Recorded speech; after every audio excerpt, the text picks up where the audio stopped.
there, Northeast Kansas at home.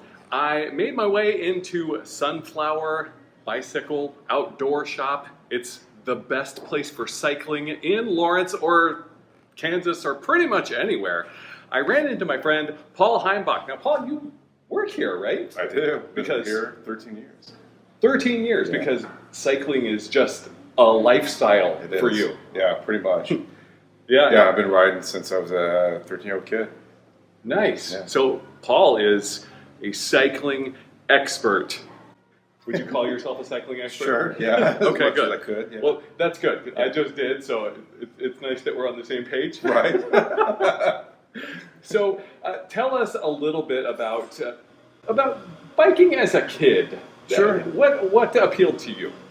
I mean, like any kid, I had regular kind of BMX style bikes. Actually, my first bike had a banana seat, so that tells you kind of how old I am. But yeah, BMX bike. And then my dad started riding a road bike to get into shape and be healthy. And I just kind of followed suit. Got my first 10-speed bike when I was 13 years old. Saved money for that and just loved the sport. And this was also the same time when Greg LeMond was winning the Tour de France. And so, I just been making that my life ever since. Now, I used to love biking when I was a kid and a teenager, but I kind of fell out of it. So what happened that you kept going? Right. I would say that just the freedom that cycling does for you, just getting out in fresh air and covering many miles. I mean, you could do that running, but that's kind of a drag. So being on a bike, being able to cover many miles and just see the open road, that's really what the desire is all about. Now, just so we have some sort of an idea about how serious about this you are, can you tell us, give us some examples of where you have cycled and how far and things like that? Sure, yeah. Well, I mean, locally, there's the Dirty Kansas, now called Unbound, race down in Emporia. It's 200 miles of gravel. I've done that 5 times. So 1,000 miles of gravel. And I've done other gravel races here in the state. I was lucky enough to go over to France in 2004 with my best friend, and we covered the Tour de France from start to finish. What? Yeah. So did that. We did Alpe d'Huez a couple times. The Tourmalet. These are famous climbs that the riders do on the tour. Is cycling something that you do year-round? Do you commute on your bike? I do. Basically, there is no off season anymore now that we have smart trainers who train indoors, and so it's a year-round activity for sure. Why should someone start biking more? It's good activity just to keep in shape. It's good for mental health, I think, for sure. Being able to just kind of clear my mind, just pedaling, mile after mile, just like kind of clearing my head. It's nice. And it's also a great way of getting around without having to use fossil fuels. So it's a great way to get around, basically. With gas prices the way they are right now, especially. It's crazy how expensive it is to drive anymore. So I definitely recommend it to anybody that can. Yeah. Now here in Lawrence, we've got some good infrastructure for bicycles. We do. I mean, Lawrence has always been a great cycling community, and what's great that one of the things that we have here is the Lawrence Loop, and so it's basically an entire circular loop around the city. It's about 24 miles or so. They're still working on it, but yeah, that infrastructure is great. And then just it doesn't take any time to get out into the country roads where there's lots of traffic, and the drivers are all pretty courteous with the cyclists here. So ways that we can improve. I mean, there's more structures going in for cyclists as far as like bike lanes. They've been doing that quite a bit here in town. I think it's just, as far as other cities go, we've got it pretty good here in Lawrence.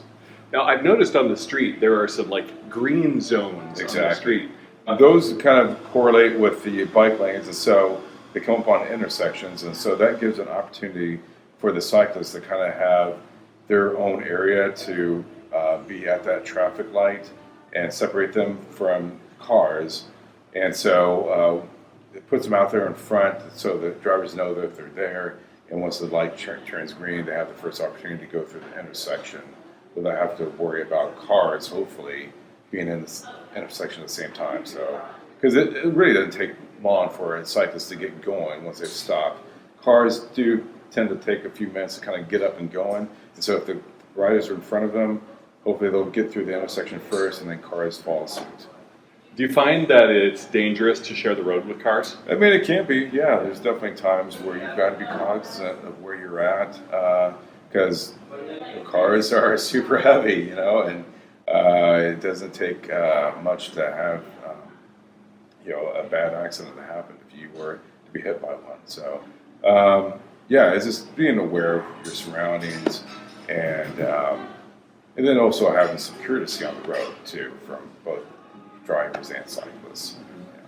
Have you ever had a close call? Only once, and honestly, it was my fault because I was passing on the right side and not passing on the left like you should. So, car didn't see me when they went to turn into a driveway, and I had to slam on the brakes. And they were like, "Oh my gosh, I didn't mean to hit you," and I honestly didn't really get hit. Just hit my front tire, and I was like, "No, I'm sorry, I was like." So, you just got to be aware of what you're doing. Yeah. So if someone were looking into getting into cycling a little bit more, what's a good first step they might be able to take? Try to find a bike within your budget and, decide what type of riding you want to do. There's lots of different ways of riding, like either riding on mountain bike trails or riding the road or gravel roads. Maybe try different styles of riding, see what you're interested in. Then also, if you don't have a bike in your budget, you could also rent a bike or maybe borrow a bike and just kind of, see what tickles your fancy and to go from there. Yeah. And what is your job here at the bike shop? Sure. Yeah. So I'm the bike shop manager. Basically, running this whole side of the business, making sure our inventory is doing well, bringing in as many bikes as I can. Mm-hmm. It's kind of difficult in the pandemic. It's been hard to get a hold of bikes, but bikes and all the accessories that go with it. That's pretty much it in a nutshell. So if people have questions about it, could they just come in here and find Absolutely. you? Yeah, okay. For sure. Yeah, me and the rest of my staff here always welcome to answer any questions that people want to ask. Yeah. That's great. Are there a lot of shops like this around? Not really. I mean, in town there's 3 other bike shops, but as far as the business goes, we're kind of unique in the sense that we have outdoor gear, and then also the new cafe, and that's going well. And so it's kind of a one-stop shop, kind of a place where we want it to be a gathering place for the community, and so when you to start your rides here or your adventures, and then when you come back afterwards, share a beer with your friends and hear all about it. That's great. Yeah, cycling is for everyone. As long as you can do it physically, it's a great way to get outdoors and just get some fresh air, take a mental break from the hectic world that we live in, and it's a great activity. It's a pretty low investment. To have some great times outdoors, for sure. It is. Yeah. Paul, thanks so much. I love talking to you. Yeah. Well, thanks for having me here. All right. Thank you for watching. Now watch this, and it's time once again for the cute pet of the day, brought to you by the Guild Theater in Lawrence, Kansas. We've got several pets, and they all belong to friends of the show, Dave and Allison of Lawrence. We start out with Doug trying to figure out a chair. Then we move to Bootsy, hanging out in the hothouse looking at some of the fresh fruits and vegetables. Here's Ree, watching over the chicks last spring. And here's Dave with Doug, coming out the door in probably the most beautiful pet picture we've had thus far. Send in your pet pictures. Everyone loves them.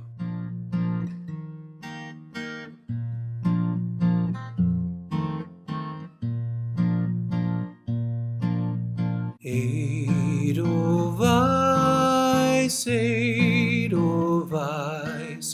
every morning you greet me.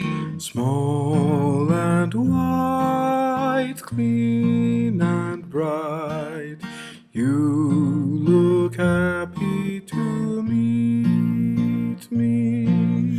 Blossom of snow, may you bloom and grow, bloom and grow forever. Edelweiss, Edelweiss, bless my homeland forever.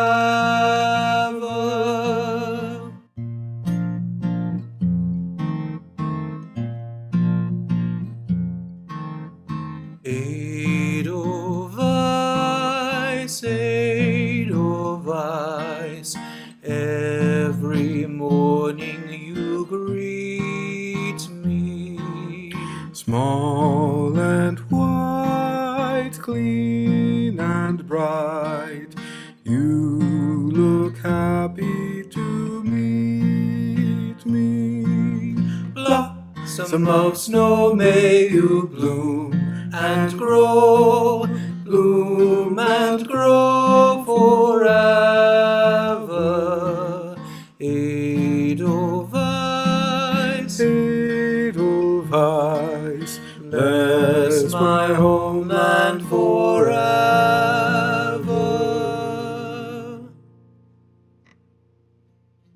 The only way we keep the show going is with your help. Advertise with Northeast Kansas at Home, or if you're just a person, get a membership. $24 helps us for 6 whole months.